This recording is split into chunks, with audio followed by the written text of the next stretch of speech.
Well, the first thing women need to know about men is that men need just as much as we need and desire, just little RESPCT, men need it as well. Yeah. And so that's the very first thing I would say, that as women we need to know. And we need to know what that looks like. We need to know what that sounds like. Many of us coming from whether it's single motherhood, being single mothers, or having been raised by single mothers, and even some not. Like I was not raised by a single mom. I had both parents in the home.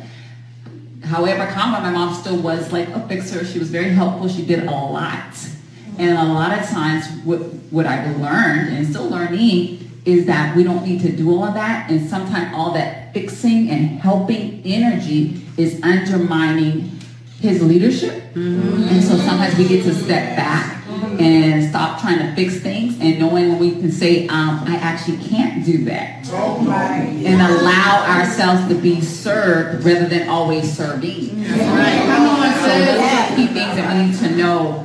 Also, I have to say two more things if I could. I would say in terms of men, we also get to know that they're not as, many men aren't as equipped and prepared for the emotional conversations that we've been having all our lives, every day, 365.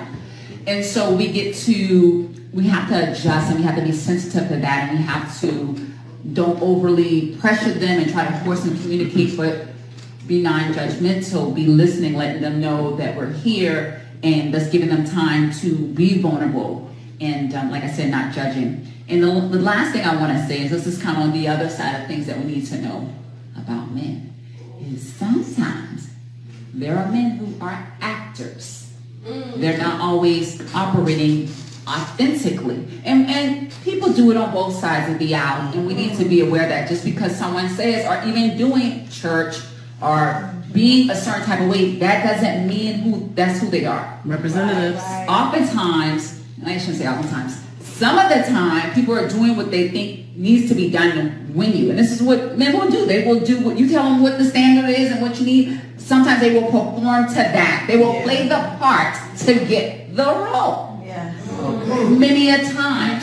And so you have to really look at the congruency. You got to look at their heart and their mind and see if there's some congruence with their heart is, with their mind is, and their actions, to really see, is what I'm seeing what I get. One of the things my mom told me on the day I got married, she said, believe none of what you hear and half what you see. So we got to be discerning in a way that we are seeking the voice of God and let him lead us about a thing, and not just taking everything at face value. Because how many of you guys know Facebook is really Facebook? I say that because a lot of times people can put the highlight reel of their lives on there, and it seems like everything is all good and all God, but you don't know what they're going through when they got off that live, what happened before that live, what's happening at night, what they're going through. They may seem like they're having a time in their life, but they may be going through depression. They may be going through anxiety. They may be going through a divorce. You just never know what people are going through. They're just showing you, we're showing you, because I'm part of them and we, right? We're showing you what we want you to see. And so be very mindful in your